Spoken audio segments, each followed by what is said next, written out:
یہ دیکھیں، یہ ہے امریکہ کے پریزیڈنٹ کی سیکیورٹی اور یہ ہے چائنا کے پریزیڈنٹ کی سیکیورٹی۔ یہ تو صرف عام پریزیڈنٹس ہیں، آج ہے اور کل نہیں ہوں گے، اور ان کی سیکیورٹی ایسی ہے تو سوچے انسانوں کی تاریخ کے سب سے انفلوئنشل آدمی کی سیکیورٹی کیسی ہوگی۔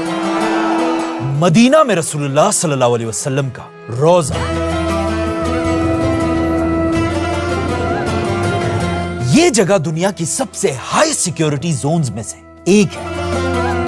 یہاں کی سیکیورٹی صرف زمین تک نہیں بلکہ آسمان پر بھی ہے، کیونکہ اس روزے کے چھت کے اوپر سے سوائے پرندوں کے کسی بھی چیز کو اڑنے کی اجازت نہیں ہے۔ مدینہ کی سیکیورٹی کا کنٹرول روم پوری عرب دنیا کا سب سے بڑا کنٹرول روم ہے، اور ہر دن ہزاروں فوجی 200 گیٹس پر کھڑے ہو کر آپ صلی اللہ علیہ وسلم کے روزے کی حفاظت کرتے ہیں۔ پر ویٹ، یہ صرف زمین کی اوپر کی سیکیورٹی ہے، لیکن اگر زمین کے نیچے سے بھی کوئی آپ صلی اللہ علیہ وسلم کے روزے تک پہنچنے کی کوشش کرے تو ایسا کرنا امپاسبل ہے، کیونکہ سعودی آرمی نے زمین کے نیچے ہر طرف سائزمک ریڈارز لگائے ہیں۔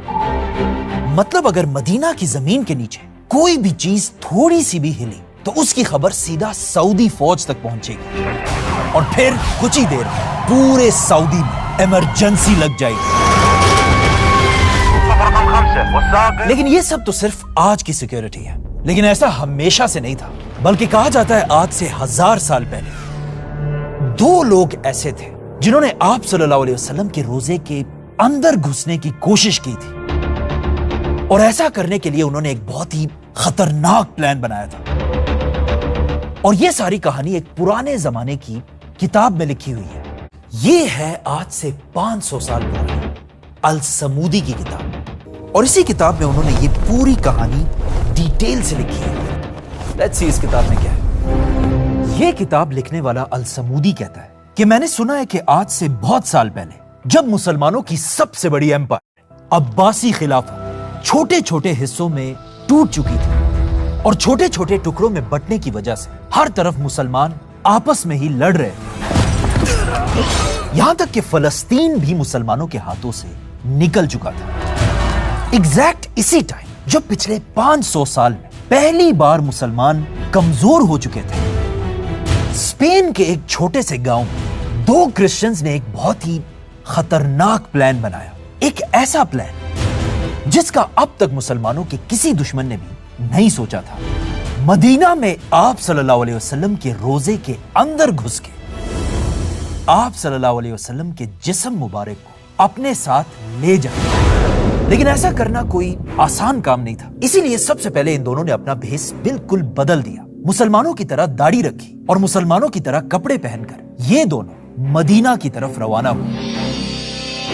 جیسے یہ دونوں مدینہ پہنچے، ان کی لمبی لمبی داڑھی اور کپڑوں کو دیکھ کر مدینہ والوں کو لگا کہ یہ تو بہت نیک لوگ ہیں، اور ان دونوں نے مسلمان ہونے کی اتنی اچھی ایکٹنگ کی کہ انہیں مدینہ میں رسول اللہ صلی اللہ علیہ وسلم کے روزے کے بالکل پاس ہی ایک گھر ملا، اور یہ دونوں یہاں رہنے لگے، جس کے بعد یہ دونوں مدینہ میں ہر دن اچھے مسلمانوں کی ایکٹنگ کرتے تھے، لیکن جیسے ہی رات ہوتی تھی، رات کے اندھیرے میں یہ دونوں اپنے خطرناک پلان پر کام شروع کرتے تھے۔ فار ایگزامپل، یہ رسول اللہ صلی اللہ علیہ وسلم کا روزہ ہے، اور اس روزے سے صرف اتنا دور ان 2 آدمیوں کا گھر تھا۔ ان دونوں نے اپنے گھر کے اندر سے زمین کو کھودنا شروع کیا تاکہ یہ اپنے گھر سے ایک ٹنل بنا کر رسول اللہ صلی اللہ علیہ وسلم کے روزے تک پہنچ سکے، اور آپ صلی اللہ علیہ وسلم کے جسم مبارک کو مدینہ سے اپنے ساتھ لے جائے۔ یہ دونوں رات کو ٹنلز کھودتے تھے اور دن میں یہ ساری مٹی اپنی بوریوں میں ڈال کر پاس ہی ایک قبرستان میں جگہ جگہ پھینک دیتے تھے۔ یہ اتنا خطرناک پلان تھا کہ مدینہ کے کسی مسلمان کو بھی ان دونوں پر شک نہیں ہوا، بلکہ انہیں لگتا تھا کہ یہ دونوں ساری رات عبادت کرتے ہیں۔ آہستہ آہستہ دن گزرتے گئے اور ان دونوں کا ٹنل آپ صلی اللہ علیہ وسلم کے روزے کے قریب پہنچنے لگا، اور ایون انہیں بھی ایسا لگنے لگا تھا کہ اب ان کا یہ پلان کوئی نہیں روک سکتا۔ لیکن اچانک اسی رات مدینہ سے بہت دور مسلمانوں کے کیپٹل دمشق میں مسلمانوں کے سلطان نور الدین زنگی نے خواب دیکھا۔ اس کتاب میں لکھا ہے کہ نور الدین کے خواب میں خود رسول اللہ صلی اللہ علیہ وسلم اس کے پاس ہے اور آپ صلی اللہ علیہ وسلم نے نور الدین زنگی کو ان دونوں کے خطرناک پلان کے بارے میں بتایا، اور اس میں لکھا ہے کہ آپ صلی اللہ علیہ وسلم نے نور الدین سے کہا، اے نور الدین مجھے ان 2 غنڈوں سے بچاؤ۔ نور الدین یہ دیکھ کر بہت حیران ہوا اور اچانک نیند سے اٹھ گیا، لیکن اسے لگا یہ بس ایک خواب ہے اور وہ اسے بس اگنور کر کے سو گیا۔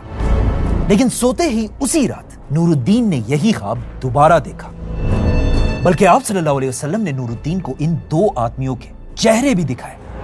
اس بار بھی نور الدین دوبارہ اس خواب کو اگنور کر کے سو گیا، لیکن تیسری بار بھی جب نور الدین نے یہی خواب دوبارہ دیکھا، اسے سمجھ آ گئی کہ ضرور یہاں سے بہت دور مدینہ میں کوئی نہ کوئی گڑبڑ ضرور ہو رہی ہے۔ نور الدین فوراً اٹھا اور اپنے گارڈز کو ریڈی ہونے کا حکم دیا اور پھر فل سپیڈ دمشق سے مدینہ کی طرف روانہ ہوا۔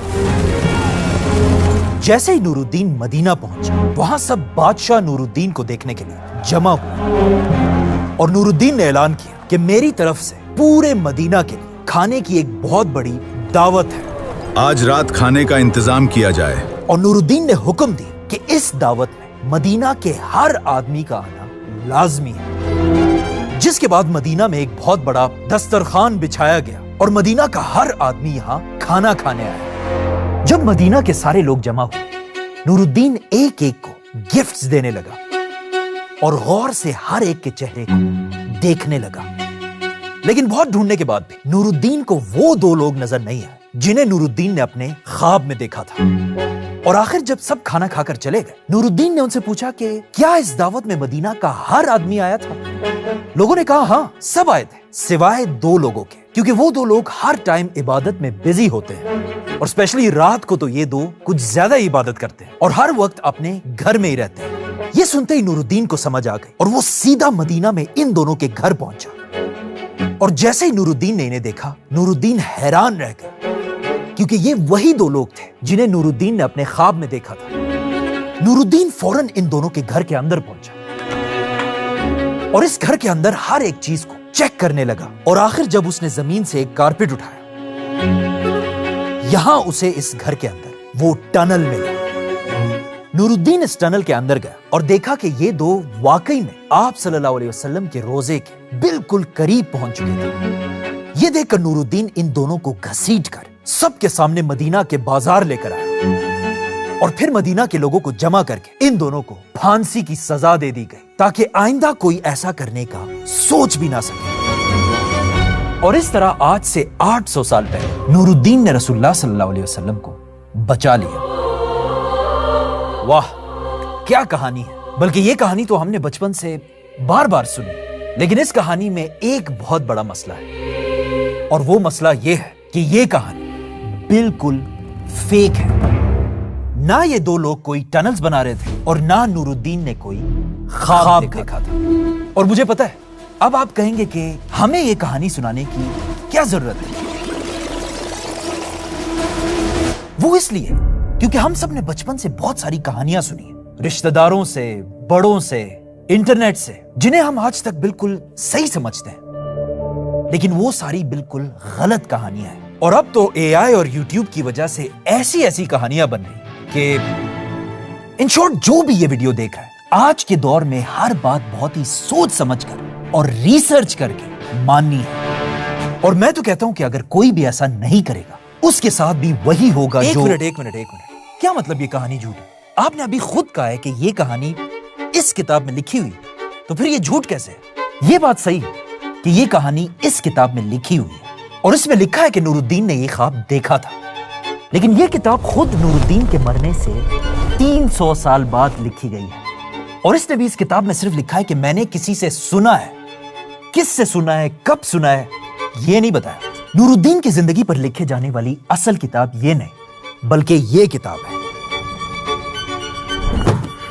امام ابن اسیر کی کتاب، جس کے 10 والیومز ہیں، اور یہ کتاب نور الدین کے مرنے کے صرف کچھ ہی سال بعد لکھی گئی، اور اس میں نور الدین کی زندگی کی ہر چھوٹی سے چھوٹی بات لکھی ہے۔ وہ کیسے اٹھتا تھا، کیسے بیٹھتا تھا، نور الدین دکھتا کیسے تھا، بلکہ اس میں یہاں تک لکھا ہے کہ نور الدین کے پاس کبوتر کتنے تھے۔ لیکن اس پوری کتاب میں یہ ٹنل والی کہانی کہیں پر بھی نہیں لکھی. اگر یہ کہانی سچ ہوتی تو یہ بندہ نہ لکھتا. اچھا چلو یہ تو ٹھیک ہے، لیکن کیا آپ یہ کہہ رہے ہیں کہ رسول اللہ صلی اللہ علیہ وسلم کسی کے خواب میں آ کر مدد نہیں کر سکتے؟ کیوں نہیں آ سکتے؟ آ سکتے، لیکن اپنی مدد کے لیے نہیں، بلکہ اس بندے کی مدد کے لیے. آپ صلی اللہ علیہ وسلم کو نور الدین یا میرے یا آپ کے مدد کی کوئی ضرورت نہیں ہے، کیونکہ قرآن میں اللہ نے خود کہا ہے کہ رسول اللہ کی حفاظت میں خود کروں گا. اور خود سوچو، آپ صلی اللہ علیہ وسلم نے اپنی زندگی میں کتنی جنگیں لڑی، لیکن ایک بھی جنگ میں ان کا کوئی بھی دشمن انہیں زیادہ نقصان نہیں پہنچا پایا. مطلب آپ صلی اللہ علیہ وسلم جب دنیا میں تھے تب بھی اور دنیا سے جانے کے بعد بھی اللہ کے سوا کسی کی بھی ضرورت نہیں ہے. لیکن یار ایسے کیسے ہو سکتا ہے کہ یہ کہانی جھوٹ ہے؟ میں نے تو بڑے بڑے اسکالرز سے یہ کہانی اپنے کانوں سے سنی ہے. وہ دو یہودی جو حضور کے جسد اطہر کو نکالنے کے لیے آئے تھے، اس کا جواب تو صرف یہی ہو سکتا ہے کہ وہ بھی صرف انسان ہے اور کسی بھی انسان سے غلطی ہو سکتی ہے. اور کیا پتا اگر آج یہ اسکالرز دنیا میں ہوتے تو وہ اس کہانی کے خلاف ان پروفز کو دیکھ کر اس کہانی کو بھی باقی کہانیوں کی طرح چھوڑ دیتے.